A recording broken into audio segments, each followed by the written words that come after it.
We're training together. You're maxing out. Hell yeah, dude. If you're just a dude lifting some weights and you feel good, why the fuck would you not? Like, no, I'm saving it for another day. What's so special about next Thursday?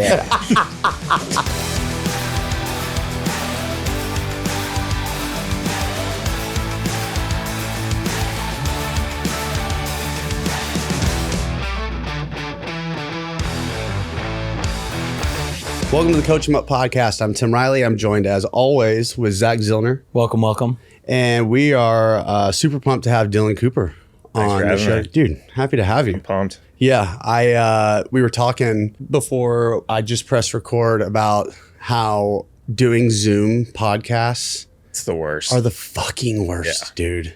I mean, sometimes it's the only way. It's but true. This is a lot better. Yeah. Not talking over each other.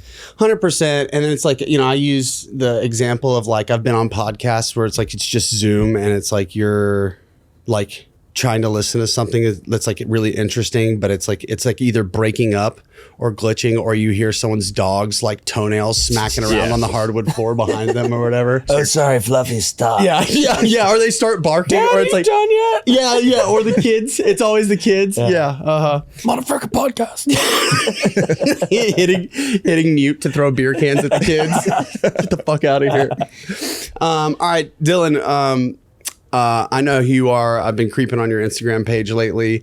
Zach knows who you are. Creeping a lot. We have a mutual friend in Telander who is actually who recommended that we have you on the show. Nice. Now, for everyone who doesn't know who you are, can you tell us about your background? You know, growing up, how you got into weightlifting, so on and so forth.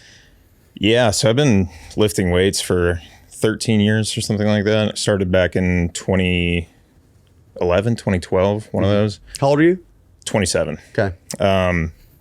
So I was essentially just not doing sports for a while. And my brother's like, you need to do something, because he was like a wrestling dude. Okay. So I come to the CrossFit gym. And I was like, no, I'm not doing that. Thanks, Sounds terrible. No. He got me to go, and then I went, hated it. He's like, all right, sign up. And I was like, no. Eventually did. So naturally you signed up. Yeah. Yeah, I'm seeing a pattern here. You have to do like fundamentals. Yeah. Like you got to learn all the shit. And we did the Olympic lifts, and I was like, oh, that's kind of cool. Mm-hmm. And went on YouTube, looked up how to do it better, because I was terrible at it, and stumbled upon Cal Strength. Yeah. YouTube. That's like a good one to stumble across. Have you all seen like the 2012, 2011? Yeah. Oh, yeah. I was like, this is sick. I want to do that. So I just started going hard at it and was terrible. I remember the first time I maxed my back squat, I missed 135. Like, whoa, was not dude. If there's pictures of me out there, like before I started weightlifting, you would be, I was this tall, weighing like 115 pounds. Wow, yeah. dude. It was Holy rough. shit. Do you have any of these photos? Because Yeah, I would love to. It would take me like 15 minutes to, I would have to like text my mom. Do you have any pictures of me getting stapled by 135? Yeah, mom, remember that time you had to spot me? So that's all right. So you missed 135 on a back squat, and then what's next? I really don't like being bad at shit. Like I get obsessive whenever I can't do something well. Speaking to the right guy. Yeah, like with everything. I remember I was in homeroom in middle school, and this kid brought in a Rubik's Cube, and I couldn't do it. And then a year and a half later, I was at Rubik's Cube Nationals. All right. Well, you have a different level of dedication. Probably somewhere on the spectrum. Yeah. Like at least a little bit. Yeah, for just sure. because I get so obsessive over shit. And weightlifting was that thing. And I was like, I'm so bad at this, and I need this to not be happening to me. This is terrible. So are you real quick? Are you familiar? I forget which I think he was a power lifter. It was like, what does it take to become an elite level strength athlete? And he was like, steroids and autism. Oh yeah, Craig Jones. Yes. Yeah. And I mean, I just burst into laughter because like he's not wrong. He's not wrong, Like, dude. He's not wrong. Elite. Yeah. Steroids, autism. Like if you have both of those, you're going to be great. Weapon. Yeah. Let's fucking go. But and a Rubik's Cube champ too. not a champ. Those guys were serious. I wasn't quite there. I could solve it blindfolded and shit. Like I was, What? Yeah, that's not bad. That's pretty good. Yeah. Yeah. That was what I was doing. That's why my brother was like, It's like, dude, fuck this. We're getting you out Hey, of the shout out house. to your brother for saving you. thank God. Shout out Big Brothers everywhere, dude. Yeah. That's legit. CJ, thanks. CJ. Your brother's like, you're like solving like blindfolded. It's like Rubik's enough cubes. is enough. He's like, dude, save some pussy for the rest of us and come to the CrossFit gym. I'm just in my room, Skrillex blasting, blindfold on.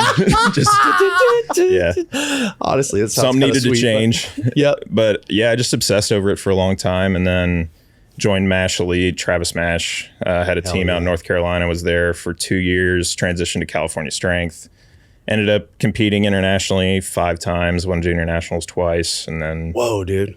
now we're here. What were I'm your just a guy totals on the internet. at what weight class?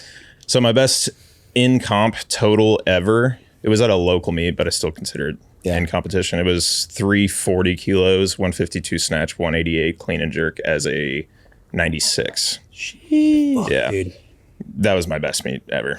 And I knew I probably am not going to touch that again. That I'm was just like we'll did be you good know with that when you were competing? You're like, this is going to might be as good as it gets. Really. Yeah, I've had a lot of injuries, and like the clock's kind of ticking, and peaking for competition is a lot different than like just getting strong and lifting weights, because you have to like actually worry about consistency and stuff like that. So once I did that total, I was like, there's not going to be another training phase that's that good, because everything just fell into place perfectly. It was right when I moved here. Me and Zach just trained every single day, and it went so well to the point to where I had that meet. I almost totaled 347. I almost clean and jerk 195 as a 96. Jesus, I dude. missed the jerk behind me. So I was like, You got it there. and then the next meet was worse. The meet after that was fucking terrible. I missed every single lift. And I was like, dude, I want to talk about having a just meltdown for months. Yeah. Like Were you a total head case after that? it was so bad. Yeah. And that was my last meet. Yeah.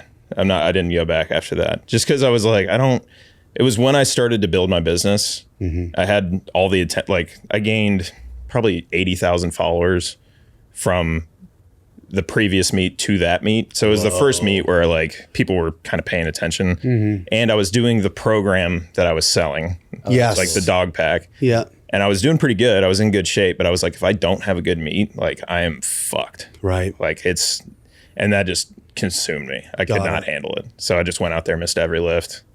Went about as bad as it could possibly get. And I was like, I think I need to separate these two. I can't be competing and doing this shit. So from the time that you started weightlifting to the time you started competing at like a high level, how much time was that? Probably high level, like internationally. My first international meet was 2015. So like 2.5, 3 years probably. Dang. Fuck, dude, that's really impressive. What was like getting started? What was your kind of routine, and what have you learned since then? Honestly, my routine when I started, obviously diet and stuff like that was not good. I would train kind of like an idiot, just max out all the time.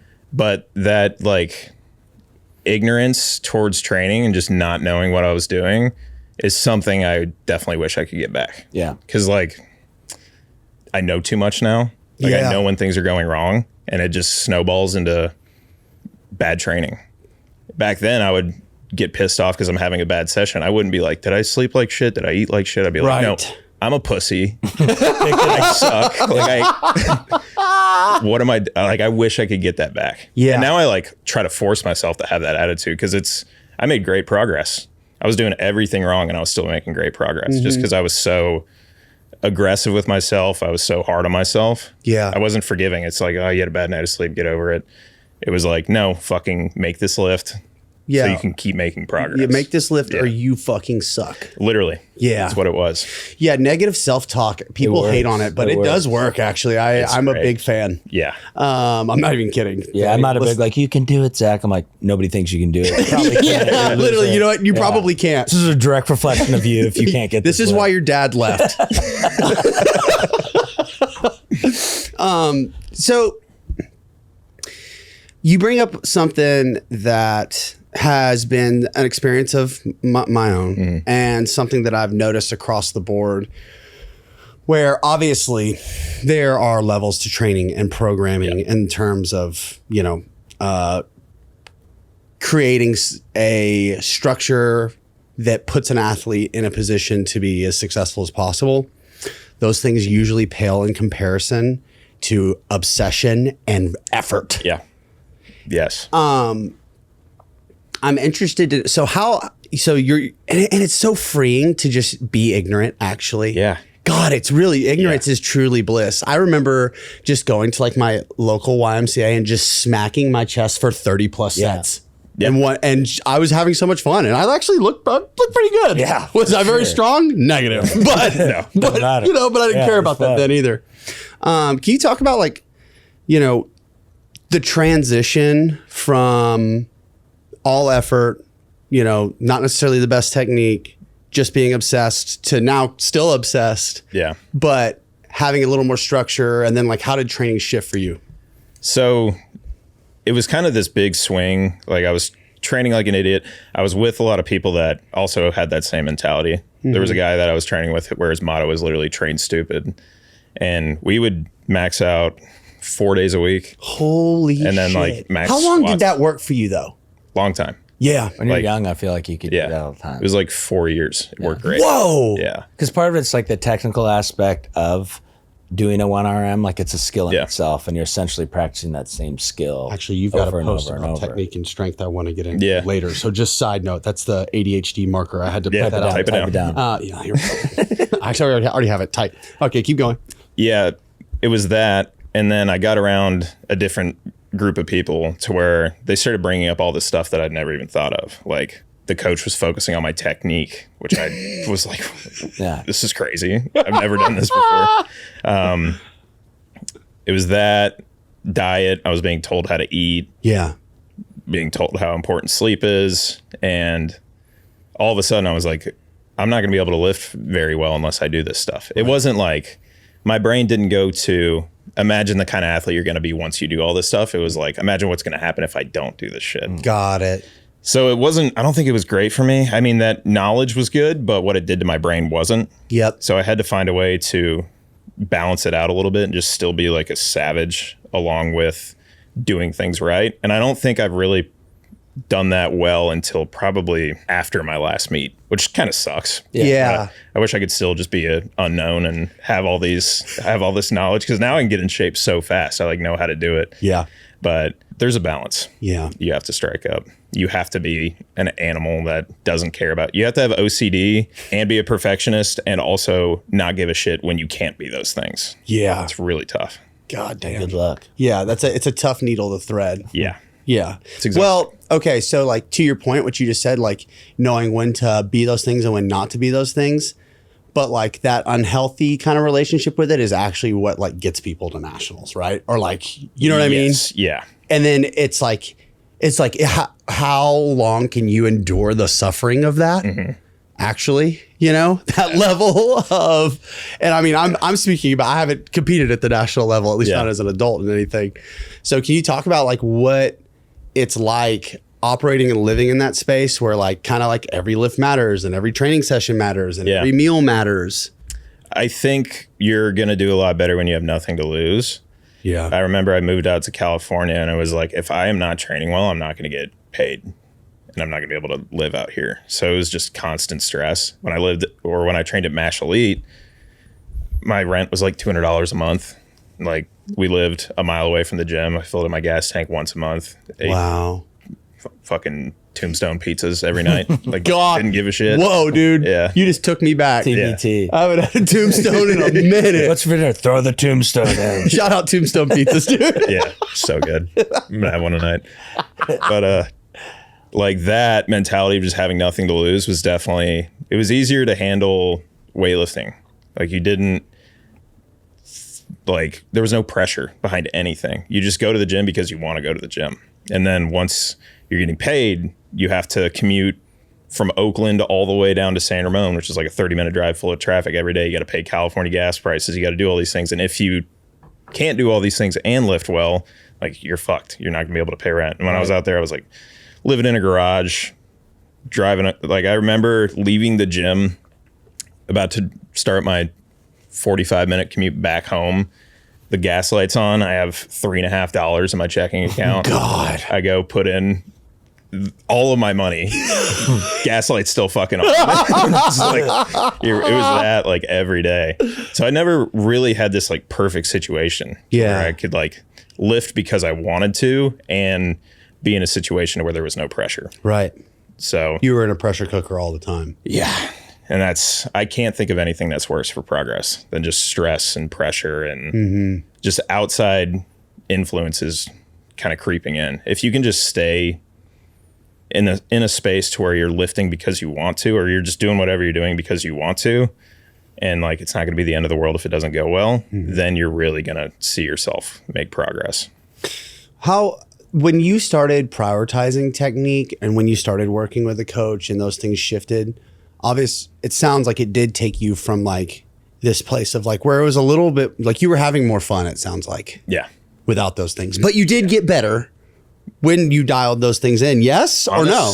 Like not a lot. Not really? As much as you would think. My numbers when I was lifting like an idiot were the best I ever did was 150 snatch, 191 clean and jerk.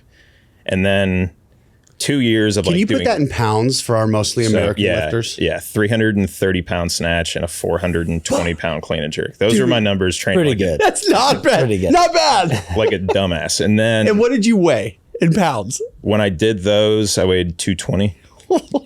So Pretty good. and then I did 2 years of just technique and focusing on training 9 times a week, sometimes 14 times a week. Whoa. My numbers went nowhere. I went to snatch stayed the same, right? Yes, snatch stayed the same, and then clean and jerk went up 1.5 kilos.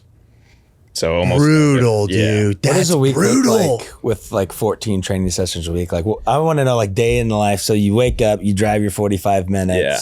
What do you got? So for the broke, week? so stressed. Yeah, just like I need to work a job and I have to train 3 times a day. So we would do 3 days on Monday, Tuesday, Thursday, and Friday. Typically the first session was at 9 a.m. It was no barbell stuff, so it was all accessory work and whatnot. That would take about 45 minutes to an hour. First session or first Olympic lifting session would be around noon. It's like power snatches, some squats, power cleans, maybe something overhead. That would take about an hour and a half. And then the heavy session was the third session around 5 p.m. What the fuck, dude? Yeah. And that was like heavy snatch. Is this like standard for weightlifting at a high level? That much training in the course of a day and over the course of a week? What's interesting? Or is it just like that? It's different for everybody. You know who Olivia Reeves is? I don't. She just won Olympic gold for the U.S. Oh, well, then I should know. She's a freak. She was 71 kilos and back squatted 217. Holy shit. What? Yeah. Which Actually, is I think I've seen a video of 470 her pounds. doing that, actually, Yeah. now that you mention it. She's crazy. Like, and apparently she trains 4 times a week. So the pendulum's definitely swinging to a place to where you can train less and still be really good. Yeah. But some people respond extremely well to tons of sessions. That just reminds me of like the concept of like the Bulgarian Yeah. way of training where it's like, Yeah. it's just so, or like, I don't know if they still do that, but like when people think of Bulgarian. Yeah. It's like method- for every 10 people that do it, only one makes it through. But that's like kind of the process, Yeah, though. weed Is like people out. weeding out the people who just aren't going to be able, and then like the people who do respond that way are the ones who end up on a stage. Yeah. And back then they had people to lose. Like they were in Bulgaria. Everyone wanted to be a Bulgarian weightlifter. So they're like, if you can't handle this, get out. Now it's like you get a weightlifter that comes into your gym wanting to weightlift and you're a weightlifting coach. You're like, holy shit, this is a unicorn. Yeah. Like, please stay. I'm not Please. I'm not going to put you through this you. process. Yeah. But the Bulgarian system was probably my favorite Really? part of weightlifting ever. He's just like training. Yeah. Yeah. Like, and what they would do is they would work up to a heavy snatch, clean and jerk 2 to 3 times a day, like a max. And they would just eat like 500 milligrams of Dianabol a day and just go insane. Does sound pretty sweet, actually. I mean, just imagine being a Bulgarian back then, like with your boys, just boys smashing ripping D-ball. Dianabol, smoking darts in between sessions, like wearing Adidas tracksuits. Yeah. Literally, dude. You had me at a Hell yeah. That sounds like the greatest day ever. Yeah, I bet they were throwing down Tombstone pizzas, Yeah, dude. yeah. I pray to God they had Tombstone pizzas in Bulgaria, but we tried to like recreate that at MASH. Yeah. There's this documentary called School of Champions, and it's just a 2-hour movie essentially of Bulgarians training. And we would watch that and be like, we got to do exactly this. It's the sickest shit ever. And we would like try to do their training and just literally not be able to snatch like 70% after Couple 3 days. Well, I think it does make sense too, because like I'm assuming you guys weren't running, D-ball, or at least maybe not as much as they were. I don't know what you were doing. Yeah, No, right. and we were getting random tested all the time. Really? Yeah. Like they would come to our shitty apartment with like bongs everywhere at 6 a.m. We fell asleep 2 hours before. Like, Just banging on the door like SWAT. We're just like, hide the shit. Put the bongs in the Hide the closet. bong. Yeah. Hide the bong. And it happened a lot. They would come to our gym. We got tested at every single meet we went to. Wow. Like there's no way around it. Be sick if there was, but there's not. Tim, do you take supplements? As a matter of fact, I do. What brand do you take? Legion. Legion has everything you want in supplements and nothing that you don't. So no artificial dyes, sweeteners. It's 100% real, from a whey isolate all the way to their non-stem pre-workout, which I absolutely love. Get the peach flavor. You'll thank me later. There's absolutely no filler. The only things that you're getting are the clinically effective dosages. Use code coachemup for 20% off your first order. You're going to get loyalty points, which is going to reduce the price every time you buy. Go hit up Legion today, code coachemup. I just got my new watch from Amazfit. It's called the T-Rex 3. And this is the best watch I've ever had in my life. This is $1,000 watch. Getting it $279, which is ridiculous. Which is value. absurd. It just looks good, dude. Military grade stainless steel, AI voice control, water resistant up to 100 meters. It tracks your heart rate. It has maps. Battery life, dude. Once every 27 days. Yep. That's incredible. The selection that I have for my watch faces, my heart rate, how many steps I've taken. The UV index. UV index is important for your boy. I use my watch as a stopwatch all the time. As if all that wasn't good enough, you get a discount because you're listening and watching us. 15%, dude. Amazfit.com/coachemup, or you can click the link below. 15% off. The best watch on the planet. Now, back to the episode. So knowing what you know now and your kind of like chaotic environment when you were in California, what are some things you would do now if you could change, back in the day to kind of make your life easier? Definitely just not stress as much. Find a way to make more money for sure. Like there were definitely ways I could have made money back then that I just wasn't doing. Like I could have ran some DoorDash in between sessions, do whatever. Cause like one DoorDash pays me $4. I just 2x my income. Yeah. Something just to make money. That would have been a big thing. And then don't care as much. Like I moved across the country to do it. I went from North Carolina to California and I was like, I have to make this worthwhile. Like I have to become the weightlifter I've always thought I could be here. And if it doesn't happen here, it's never going to happen. And that pressure, I think the biggest downfall of my whole career is just too much pressure. Yeah. Just expecting too much. And whenever I expect nothing, like that's when I make all my progress. Which is crazy. I sometimes think we have these unrealistic goals. Like you trying to make it to, the elite of the elite and only doing it for like less than 5 years. It's like pretty crazy. Yeah. Because you get this, you start, you get your newbie gains, and you like start ramping up and you're like, holy shit, like I'm this every year. flying past. Yeah, I'm going to be winning gold in no time. At this rate. And then it stops and you're new in weightlifting and you're like, what the fuck is going on? Yeah. And then that's when you start psyching yourself out. It's like, oh, I was on pace to clean and jerk 180 this year. I'm at 165 right now. What people don't realize is like, I did this thing called Operation 360 where I wanted to snatch 160 kilos and clean and jerk 200 kilos. And I did it.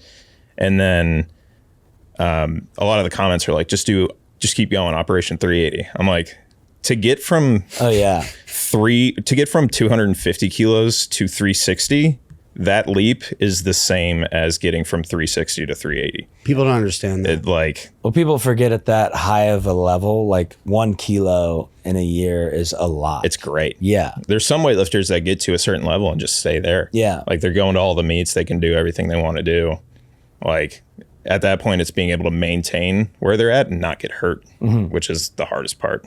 Can you talk about your experience? Because you did mention that you had a pretty extensive injury history, and then I want to get into the strength over technique thing. But what are some of the injuries that you had to work through, and like, what'd you learn from that?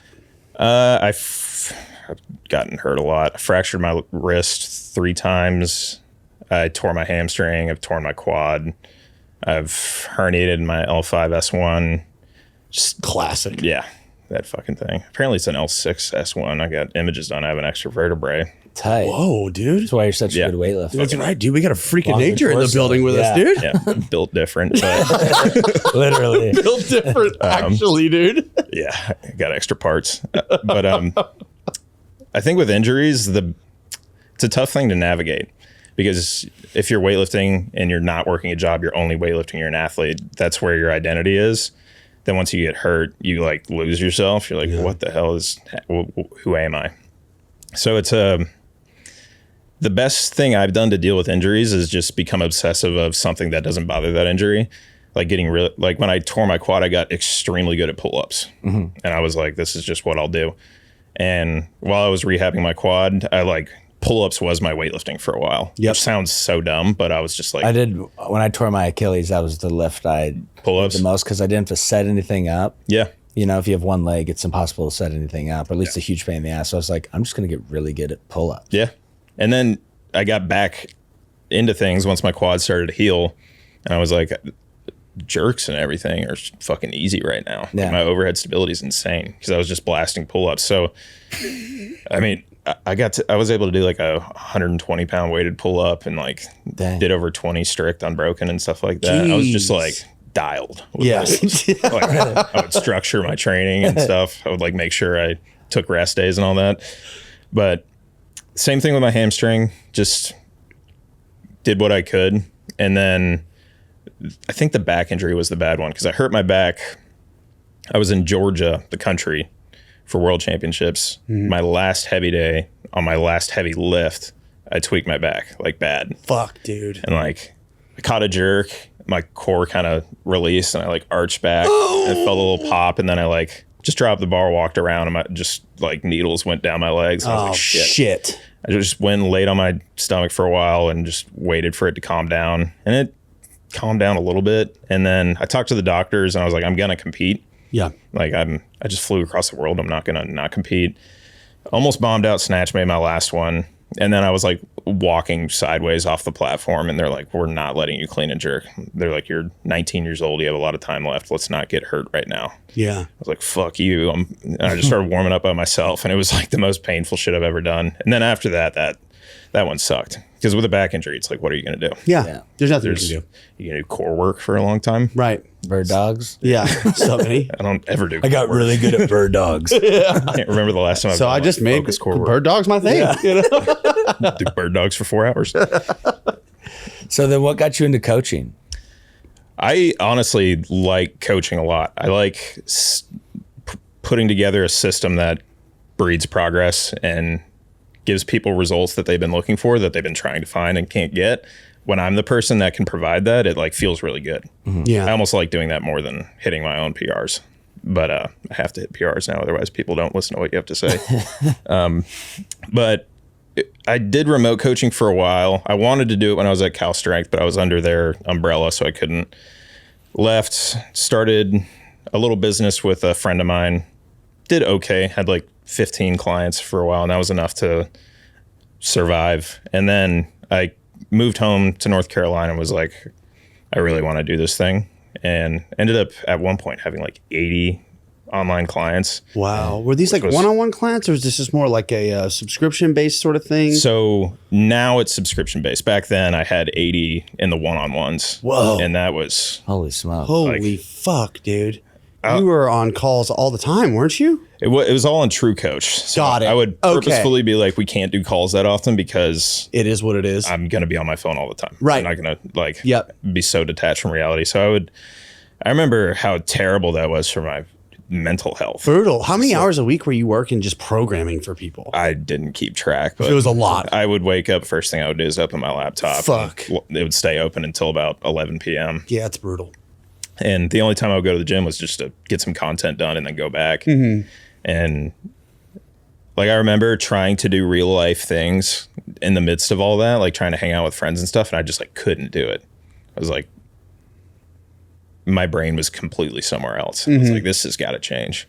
Because I'd just be checking my phone, checking what the clients are doing, all this. And it was terrible. And I was like, it's not like, I'm okay. I'd be okay if I had 40 clients, half the clients. But for some reason, I felt like I needed 80. Yep. just for like validation or whatever. Yeah. And I was like, something's got to change. So I put together a subscription program, which is the dog pack. It's the Olympic, like the one that everyone can do. And that one ended up doing really well to where I was able to completely stop doing the remote coaching. Nice. And which I think was good for me because now I can like be an athlete again. Yeah. And train hard. When I was remote coaching all the time, I could not do that. I was just door dashing all my food because I didn't have time to cook. And Yeah. the subscription thing is definitely a lot better for me. I still see all that progress. It gives me the same gratification. I'm not as hands-on, which sucks because like those PRs that your athletes get do feel a lot better when you're more involved. But I'll take the trade-off. It's cool with me. Yeah. Yeah. You have a better quality of life. For sure. And I didn't realize how important that was until it got real bad. So after you stop competing, you get into coaching and your social media kind of blows up. Can you talk about your journey and your experience navigating having to create content, continue to grow your social while also being a business owner and being in the online space and like what that's looked like and what lessons you've learned along the way? So with content creation, I think the biggest thing that people do wrong is trying to find something new to do. Like what worked for me was, and I had no plan. It's like, I'm going to get this followers, then I'm going to turn that into this and then this and then this. Like I was just like, let's try something and see if it works. Right. So I did a mic'd up training video back in 2022, like a long time ago. That I posted a reel of it, ended up working really well. So I was like, all right, I'm just going to do this and keep posting this. Started, like, I remember I got like 20,000 followers in a month. And I was like, okay, I might as well do something with this. So I started the dog pack and kept doing it, kept growing, stalled out. And then I was like, all right, I'm going to get in shape and try to make my training more entertaining. And that ended up working really well. So there's just, if effort slips in any place for me, then things start to trickle downwards. I need to make sure like I'm doing really well with the content I'm posting. If you can post twice a day, that's the greatest. Like that's the money spot. Twice a day is where you build your following. Once a day is where you maintain it. So I'm like, if I post once a day, sometimes 2 times a day, I'm good. If I get out of shape, then those reels are less watchable because people don't want to see me lift weights that I've already done before. So I have to make sure I hang on to that. And then I have to make sure I advertise and bring everything into the business. So it's like 3 different things that I got pretty good at knowing where they need to be. And as long as I keep them there, like things go well. But it's easy for one of them to slip. I remember like, when was it? 4 or 5 months ago, I like ran for a little bit and I was able to be decently strong when I was running, but I was like, this is not why people follow me. Like, they want to see me lift heavy shit. Right. Now I'm jogging. Right. Yeah. What's happening here? Yeah. I honestly love doing it. Like I like, really? Yeah. It feels great. It's like the gratification of doing a big training cycle and then hitting a PR all in like 30 minutes. Hell yeah. I think running's awesome. When I'm done with weightlifting, I'll definitely be doing that. But like, you gotta know your following and know the people, like what they want to see. Yep. And if I'm out there running, they're not going to be very entertained. Right. I've trained a long time to be strong in the Olympic lifts, and that's why people follow me. So got to do that. Zach, guess what? Dude, tell me. We have partnered with Atlantis Strength. Atlantis Strength is by far the best machine equipment I have ever used. From high school, collegiate, and pro athletes, machines are underutilized. What Atlantis has done in terms of the build quality and reliability of these machines has made it effortless for me to be able to transition athletes where their output and intents can be as high as possible. You can learn more about Atlantis Strength on their website and their Instagram page. Type in Atlantis Strength. I'm such a huge fan and we're incredibly grateful. coachemup is proud to be sponsored by Plyomat. Plyomat is a jump mat that measures ground contact times, vertical jump height, and reactive strength index. Plyomat's trusted by over 750 coaches in 25 different countries. It's something that you can use in training day in and day out to give immediate feedback and drive output and intent. Plyomat's always in stock. When you order your Plyomat, you can get it within 1 to 3 business days and start your training immediately. If you get a group of athletes challenging challenging each other to jump higher, get off the ground quicker. It transforms that workout into a highly competitive, highly potent stimulus. If you would like access to the best jump mat on the planet, use coachemup5 to get 5% off at checkout. Again, code coachemup5 for 5% off. Come jump with us, get a plow mat. So you had a post that I found really intriguing, and the title is like strength over technique. Yeah. And it went something to the tune of like, you know, prioritizing just being brutally strong is almost always a better bet than having, air quotes, perfect technique for a lift. Yes. So can you just give me your thoughts around that? Give us a deep dive. How did you arrive at this place? I mean, so I saw a guy post a story about it, and he was like, what do you think is more important, strength or technique? And almost everyone voted technique.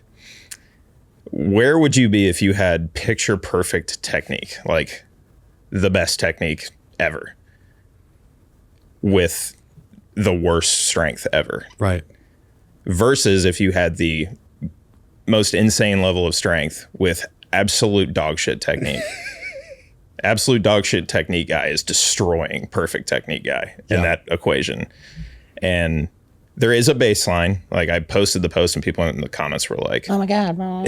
yeah, What about this situation? Well, it's so funny because There's particularly one with thing. weightlifting, there does seem to be, I mean, dude, I got a USAW certification fucking Nice. 7 years ago or something. Yeah. And I was like, Jesus fucking Christ, dude, this feels ridiculous. I mean, that's what sells though. Yeah. Like if you just get it right, yeah, you're gonna be a great coach and you're gonna be a better weightlifter. yes. If you're just perfect. And if you bring someone into a gym and they're like, I want to get good at weightlifting, Yeah. you're going to be like, all right, let's work technique because that's fun. You're not going to be like, all right, go squat. Yep. See you in an hour. Yeah. It's like also too, it's like, well, it's going to take a while. We really have to perfect every little aspect of this. It keeps you coming back. It does. It keeps you coming back. Whereas it's like, oh, you're actually just weak as fuck and we're going to have to work very fucking Well, that's hard. the thing is, Strap like- in, you know? Strength will get, it has to take months and training blocks. Like technique, if you just fix where I'm, lined up over the bar or when I get hip extension, you could probably give me a few extra kilos that day. Right. You know what I mean? Yeah. But at the end of the day, it's like we've all seen, especially like your football guys have, Oh my there's God. a few that have no idea what they're doing with clean, but they're so strong that they'll do my max just showing Tim. I watched Micah Parsons power clean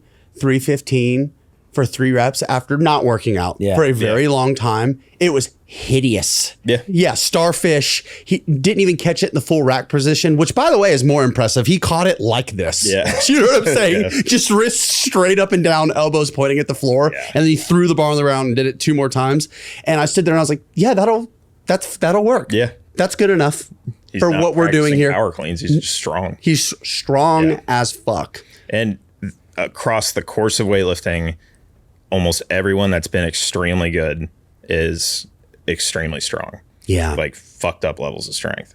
And like Lasha, you know who Lasha? He's the giant Georgian guy that's Oh, yes. Yeah. Got it. Yep. He could deadlift.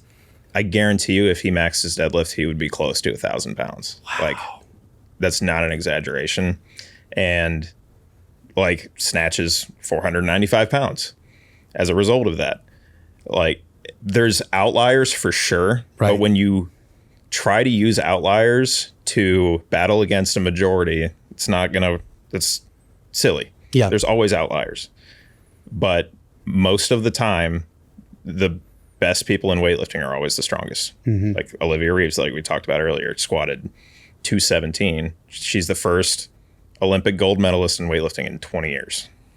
24. So American. Yes. Yeah.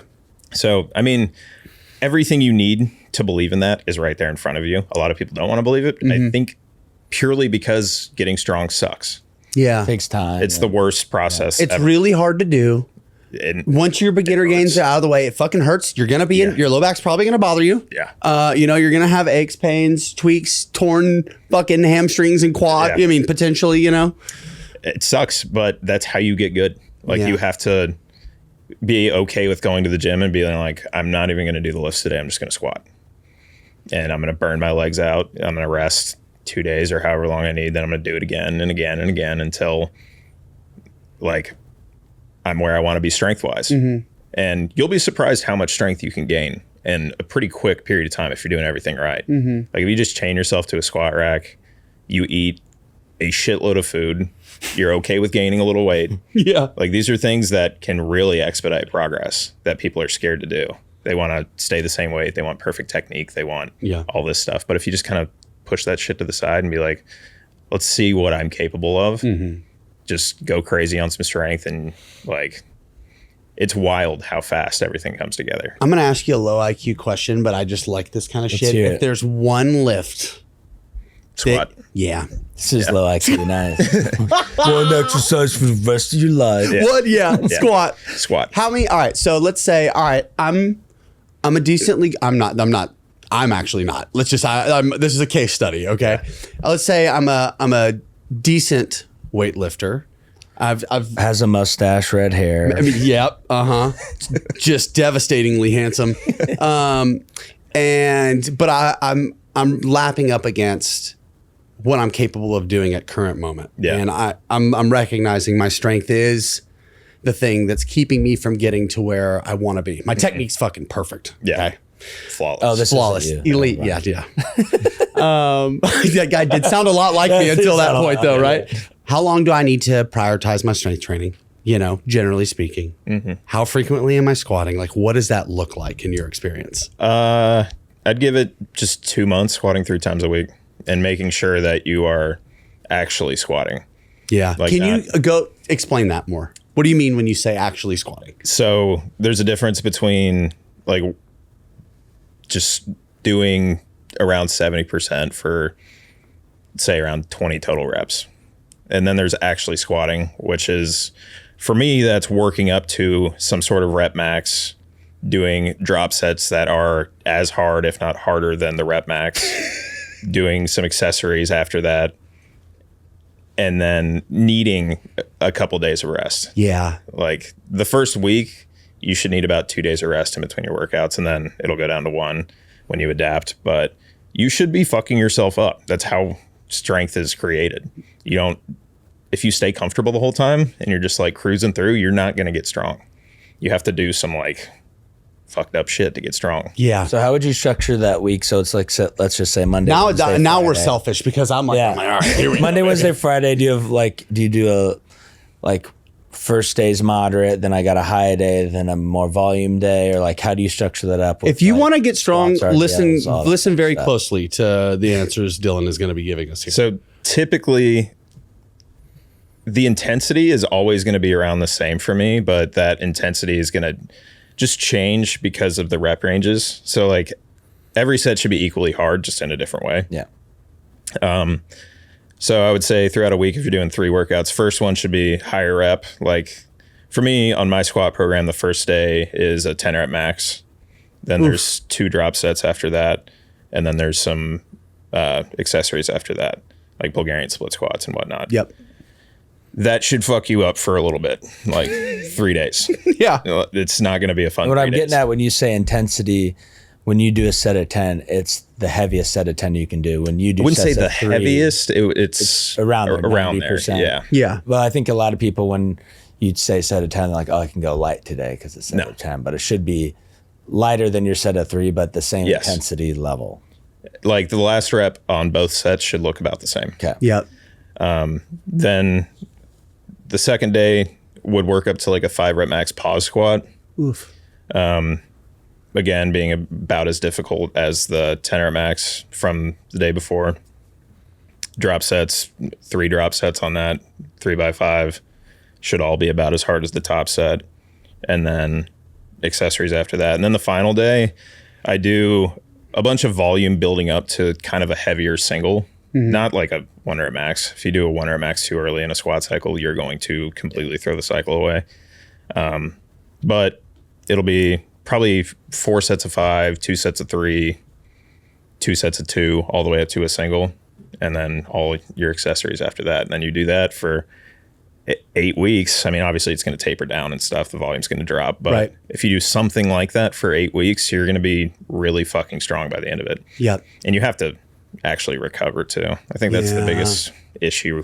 Yeah, good luck squatting 3 times a week if you're under eating and expecting to hit like a major PR, if any. Yeah. I have gotten messages from people that have done the squat program and they're just like, lost weight, didn't feel great. I'm like, what are you doing? Program. Oh, why'd you do that? Yeah. Like when I did the squat program, I did it early this year in like January or something like that. And I gained, I think it was 18 pounds in 2 months. Christ. And my squat went from like 215 up to 260. So like 470 up to 560.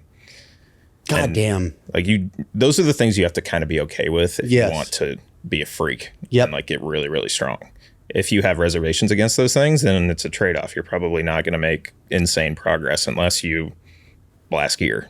Yeah. Then you can be lean and jacked and be as strong as you want. Can't be afraid to get a little fluffy. Yeah. It's fine. Yeah. Dad bod's in now too. It's been in, dude. Yeah. Staying in. Shout out dad bods, I think. Yeah. So with the accessory work, is that something that you've grown to do more? Or I feel like a lot, especially beginners, it's like they like the compound movements and I'm good. So to be completely honest, I don't fucking do accessory work ever. I think you should. Yeah. But I'm not competing anymore. Like I'm just like, I don't want to do I'm done here. Yeah. I do what I like to do. I hate doing that shit. Yeah. So I'm like, I'm not going to do it. But at the same time, I'm not competing. I'm not trying to get to the next level. Like I'm pretty happy with where I'm at. So I think accessory work is extremely important for developing weightlifters. If you're developed and you're really good, I think accessory work can sometimes be a waste of time just because take away adds more training volume. Yeah, it adds more training volume and it sucks energy out of where it should be. Like if you're really good at weightlifting and you're clean and jerking 200 kilos, that's a lot more stress on your body than when you were worse and you were clean and jerking 150 kilos.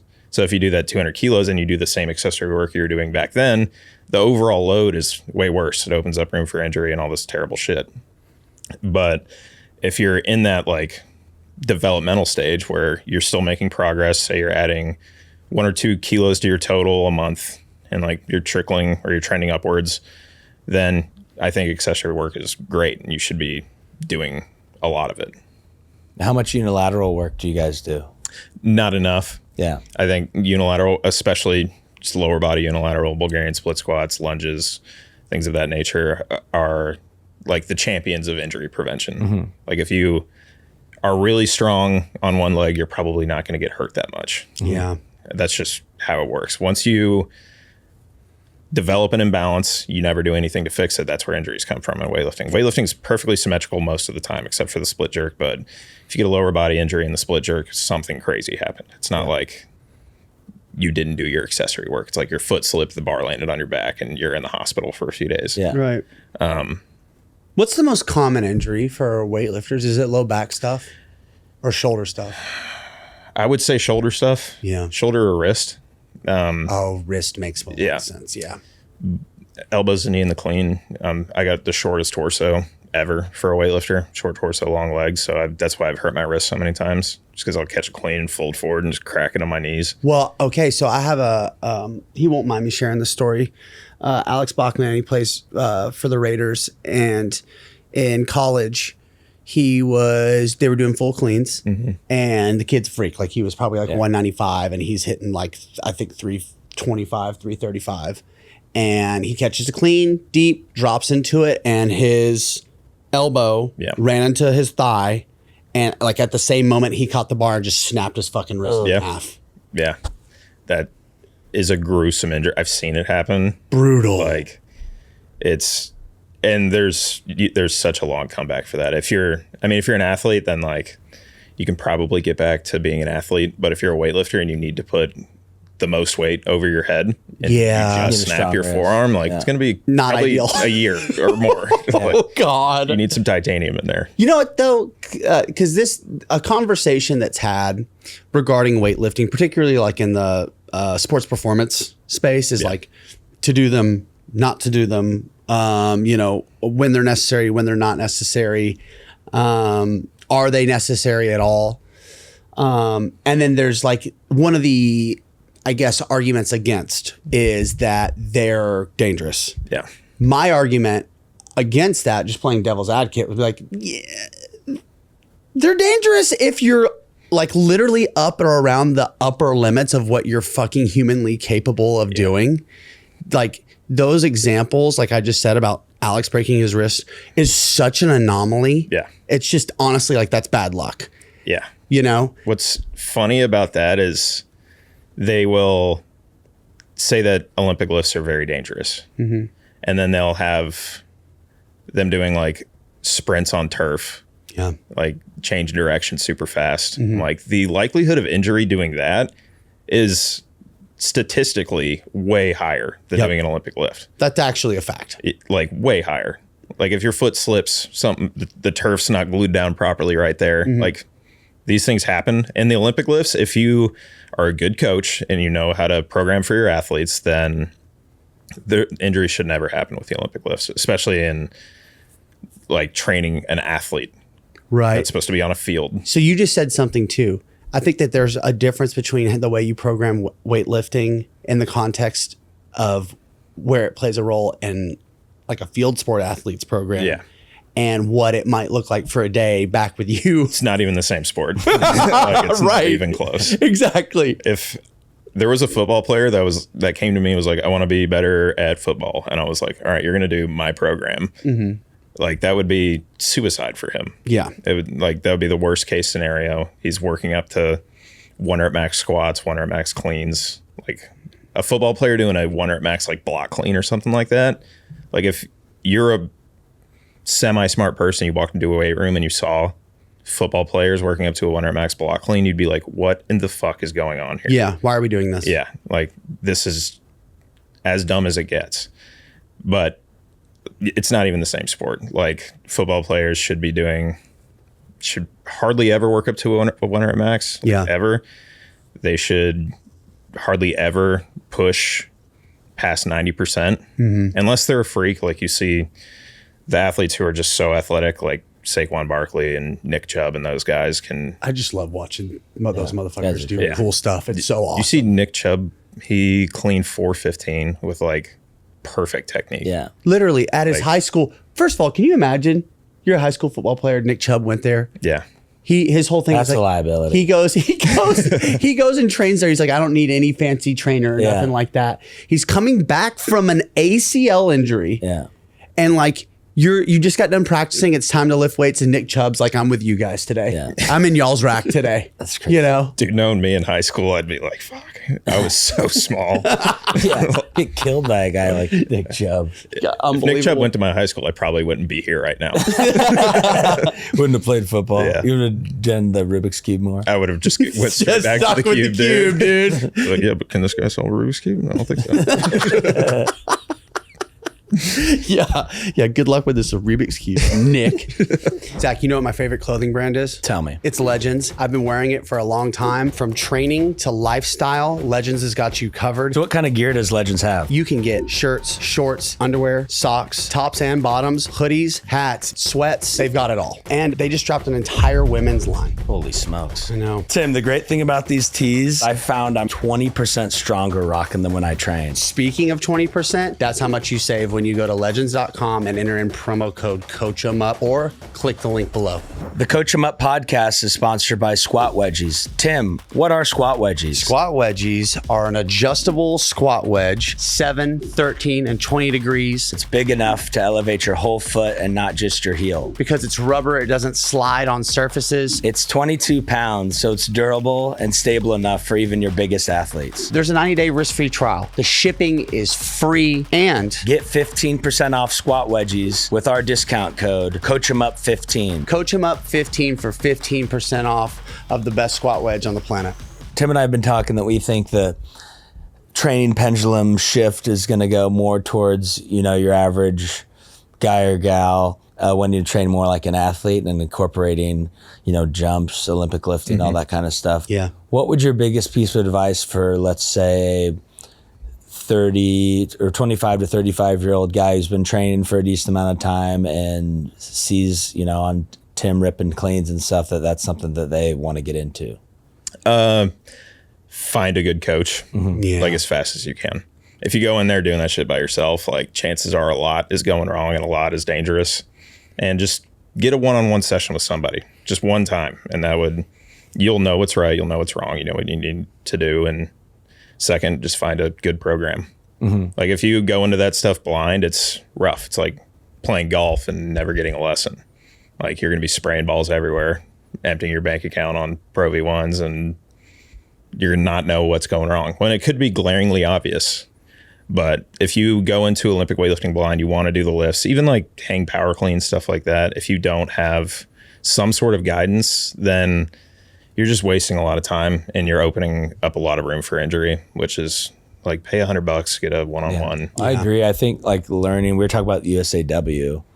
I think the best thing out of that for doing it myself is you have 2 straight days of doing all the Olympic lifts for like 8 hours a day, and you're being coached by like some of the top people in Olympic weightlifting. It's like I learned what took me 3 or 4 years before that in a weekend. Yeah. And now I heard my assistants just took it, and it's all online, which no way. Yes, that's like no point in doing it then. Yeah. Like you should be in person, learning all that stuff, getting all those. Can you imagine just them being like, how does that even work? They're like, all right, now's the time for you to get your dowel. Yeah. And make sure you have plenty of space in your living room or wherever you're going to be doing this, you know?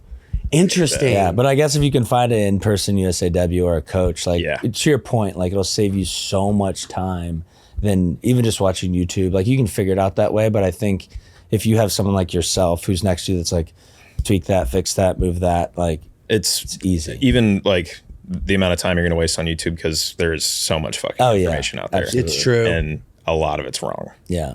So if you wrap yourself up in that. Watching Telander's videos, good luck learning how to Shout out Telly. Shit. That's a good one. Go watch Zach's. Wait, I want to talk about, speaking of him, your guys' driveway series, because that's when I first epic. Like, heard of you. Like, I love that stuff. Like, it's just so simple for all you guys that need to look at it. It's a camera or phone just on a tripod, and these two guys are just Olympic lifting in Zach's backyard. Was it Zach's house? His front yard. His front yard. Let the neighbors establishing dominance in the neighborhood. Ripping darts. Did I see cigs? Yeah, there were cigs. Hell yeah. Nothing's cooler than cigarettes, dude. They would just set up a camera and then just talk about life. Yeah, it was a fun series. The reason it stopped is he lives so far away from me. Yeah. I'm way up north. He's way down south. Unbelievable. And that driveway's gone. It belongs to someone else now. He moved. So that series is those people don't even know what they had. I know. Yeah. That was a fun time though. I would go down there, we'd train, then we'd immediately just go inside and just clip like 5 shorts. Yeah. Post it up on YouTube. And it was such a fun, we had some good guests on there. It was a fun time. Comedians on there, and stuff. Yeah, it was. We had Nicky Rod on there. Yeah, the jiu-jitsu guy who we did his arm workout. It was the most fucked up thing. Like I was sore by the time we like got to his car to go home. Yes, that's like, what Mike Israetel did to us the other day. I don't know how you guys did a workout with him. Honestly, I'm gonna be real with you. Okay, I bet the video will be out by the time people hear this. Yeah, we did 5 total sets, 2 sets of RDLs. No, stiff-legged deadlift. Not an RDL, stiff-legged deadlift, which I don't fucking do. Yeah. And then, which was like, it was fine. It was survivable, right? No big deal. Mm-hmm. The hack squat, I knew what he was going to do was going to be diabolical. And it was the internal conversations I was having with myself after the second set. I was like, I'm not fucking doing it. When he fucking tells me it's my turn, I'm going to say, Mike, I'm done. My quads are cramping, and they were cramping. I was like, I'm going to tell him, fuck no, I'm not doing it. I'm going to say, no, we're good. Tim, you're up. And then he said, Tim, you're up. And I just stood the fuck up. And it was like one of those things, like internally, I was like, you know what? I still got it, motherfucker. Yeah. You know what I mean? I haven't done that for probably like 10 years, something like that. Well, first of all, I've never done something like that. Yeah, I can't. He was not like like Mike, like he's a sicko. Yeah. He enjoyed that. I like that dude's mentality a lot. I think at the end he even looked at both of us, was like, well, I think because he was kind of concerned he gave us rhabdo. Yeah. Because he like went to his car, he's like, here's Gatorade. Yeah, he was like really nice to us after. So I don't know if we just like earned his respect or his pity or both. Yeah, he's like, these guys are soft. Yeah. Yeah. We were screaming at the top of our lungs. Dude, I've seen that video that's circulated of him doing like hamstring curls, just screaming. And I was like, I'm terrified to that was the guy who was like, I'm gonna fuck these guys up today. Yeah. If that guy had that mentality towards me, I wouldn't show up. Like he has that towards himself. I'm gonna be sick that day for sure. All right, dude. Damn, we flew through this. We've got some segments. Let's rip them up. I will take the first one. So. This segment is brought to you by Squat Wedgies. Use code coachemup15 at checkout to save 15% on the best squat wedges on the planet. This segment is called 3 Things. So, Dylan, what are 3 things that we have an aspiring weightlifter, okay? And they want to get to an elite level of competing. What are 3 things that they should prioritize in order of importance and why? Excitement towards training, sleep, and diet. Yeah. Everything else, and notice how I didn't say like programming and stuff like that. Yep. Without those 3 things, there's nothing. Yeah. Like you can be on the best program, have the best teammates, have the best coach. If you're not excited to train, sleeping well, and eating well, there's going to be no progress. You can be on the worst program, training in your garage when it's 10 degrees outside. Mm-hmm. If you have a lot of excitement to train, your sleep's perfect, your diet's perfect, you're going to make way more progress. Yeah. Way more. I got a question. This isn't a segment, but I think this happens to like ebb and flow of training of you're in a hot streak, you're feeling good, everything's lined up, and then you get in that, epic funk. Yeah. What are some of your recommendations when you find out that you're in a big funk getting out of that? Take a week off. Just chill. Take a week off, then come back, run a squat program, re-enter. Just completely reset your training. A lot of people they like have this great training cycle and they're like, I got to hang on to this. Things are going so well. And then it starts to die off and they're like, no, I'm going to like keep trying. I'm not going to let it go. You have to just be okay. Like this training cycle for me was the best one I've ever had. Wow. And then it started to die off. Mm-hmm. And I knew, I was like, this sucks. It's sad, but I need to be done. Like if you love her, let her go. Exactly. Just be happy for what it was. Yeah. Just look back at it and be like, that was cool, and just chill the fuck out because you can really put your training logs on your wall. And yeah. This was a nice memory. Yeah, just scroll through your Instagram. Yeah. Hell yeah. That was so cool, man. Yeah. Remember that time I did that thing? It's the best. It is actually. Dude, hitting a PR, I'm just like laying in bed at like 1 a.m. that night, just on my camera roll, just watching it. Watching it over and over. Over and over. I literally, dude, I hit a hang power PR yesterday. I watched it 30 times. Yeah. I was just so happy, just reliving it a little. And my girlfriend, like, I'll do something, like, I'll have a dunk session and I'll get like a good windmill or like something like that. And I like, now it's like this like kind of joke because like she doesn't give a fuck. Yeah. But I want her to care. But I know she doesn't care, and she knows that I know that she doesn't care. And so we were laying in bed last night. I was like, honey, can I show you something? And she was like, yeah. And she knew it was going to be some dumb fucking training video she didn't care about. And I hit a 1 rep max on the hang line. She goes, wow. And that was it. That was it. That's all she did. And I was like, yeah. That's all you need. You're like, all right. I love you. Good night. Yeah. God damn it. This next segment was brought to you by Plyomat, the best damn plyomat on the planet. Use coachemup5 at checkout. Wow. Killing the segment. This is called Rant and Rave. Give us a little ranty rant about Olympic weightlifting as a whole, and then a little rave about it. A rant about weightlifting. Let's do a rant about IG weightlifting. IG weightlifting. Oh, here we go. I fucking talked about this so many times. Baseball stats. No one cares if you weren't wearing a belt, you didn't eat breakfast before the training session. Those are not fucking PRs. Period, dude. Yep, this is my new weight. I only had tennis shoes, so this is my tennis shoes PR today. That shit drives me up the fucking wall. It's like, cool, enjoy your version of progress. Yeah. Enjoy your moral victory, but loser. Those are baseball stats. Like when you, it's like I've never clean and jerked this much on a Thursday before 11:30 before. No one gives a fuck. It's like you clean and jerked 92%. That's what happened that day. Yep. So baseball stats are out. Period.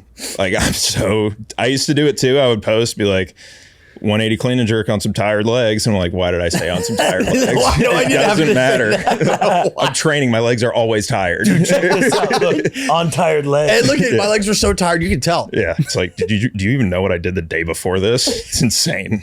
You wouldn't believe it.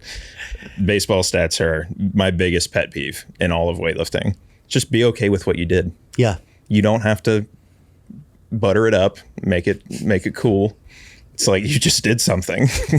That's all it is. I have a question with Olympic weightlifting. I feel like all the guys I follow or on my feed, when they clean it, they'll post like a great lift and like, well, once I clean up this left elbow, then it'll be good. Man, sloppy. It felt slow. And it's like, dude, you put it over your head. Dude. You clearly thought it was good enough to post. Yeah. Like, I posted a reel about this. I'm like, for those of you that think that you're one thing away from, what was the terminology I used? Oh, it's over. It's like, once I figure out my jerk, it's over. I'm like, no, it's not. You're like, once you figure out your jerk, it probably is going to be towards the end of your career. Yeah. But you're not just going to figure something out and be like, oh, there's my 20 kilo PR. Yeah. Right. That doesn't exist. Yeah. Ever. The unicorn. Yeah. People think it does. That's another thing going back to technique and strength. Like people think that's the kind of breakthrough they're going to get. I've never seen it happen. Ever. Yeah. Not one time. I've seen someone figure something out and hit a weight they've already hit a little bit better. Right. But I've never seen someone figure something out and like PR by 10 kilos. It just doesn't happen. Unless you're a newbie, probably. Dylan's out here killing technique boys. Technique guys hate him for this one secret. They probably do.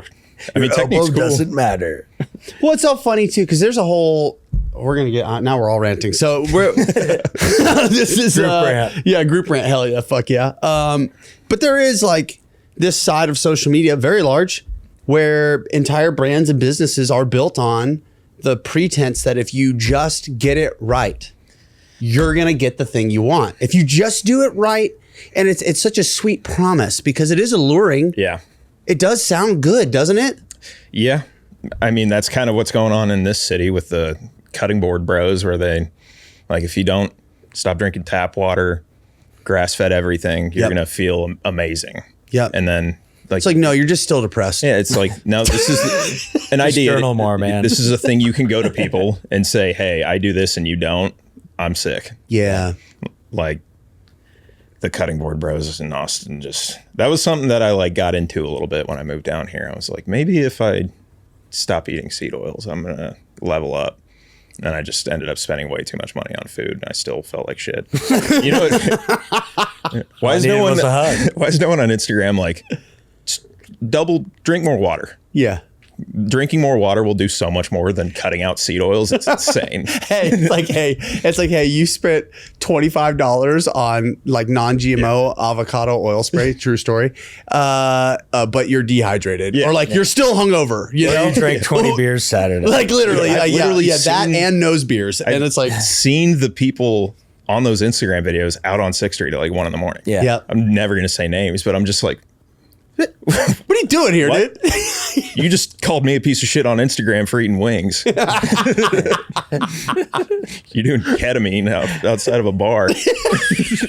Dude, I literally caught you in a K-hole. Yeah. Like, speaking of that, rave. Wow, that was elite. Holy shit, we're good at segments now, dude. That was so good. I need my rave. I think the fact that America is actually able to compete now is pretty cool, because forever we have never been able to compete internationally.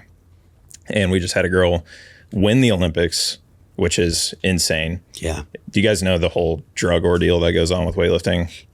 It's a problem. It's a huge problem in weightlifting. The corruption's insane. Zach Telander definitely knows more about this than me, but the level of corruption in weightlifting is ridiculous. And now we have people, we've kind of moved past that. Mm-hmm. Drug testing's getting more strict, but there's still guys who are obviously like, figured out a cheap way. Yeah. Like look at the Bulgarian that's going crazy right now. But we're starting to win again. And we had a guy, Hampton Morris, took bronze at the Olympics. Like this is shit that I never thought I would see. When I started weightlifting, I'm like, oh, we're doomed. Like the guys we're sending to the Olympics are not totaling 85% of what the champions are doing. And now we see people winning. And that gives me some hope for American weightlifting, when at one point I didn't even think hope for American weightlifting was a possibility. And now we're seeing actual real success, which is really fucking cool. That's cool. So that's the thing I like most about it right now. USA. America, dude. America's fuck yeah, dude. Ripping darts in the driveway, weightlifting. It's as American as it gets. Dream. All right. This next segment is brought to you by Atlanta Strength. No promo code. They just make really good shit. So go check out their stuff, man. If you weren't a coach, what would you do or be, and why? I have no idea, honestly. Would you pick up the Rubik's Cube again? No. Did you go full Rubik's? I have nightmares about that phase of my life. Should have had one here today. That would have been a nice Crush that Easter egg. shit. Yeah, dude, that would have been holy shit. If we would have been able to produce that, and I would just have been like, so impressed if I walked in here and they were like, "Heard you did this." I'd be like, "What the fuck?"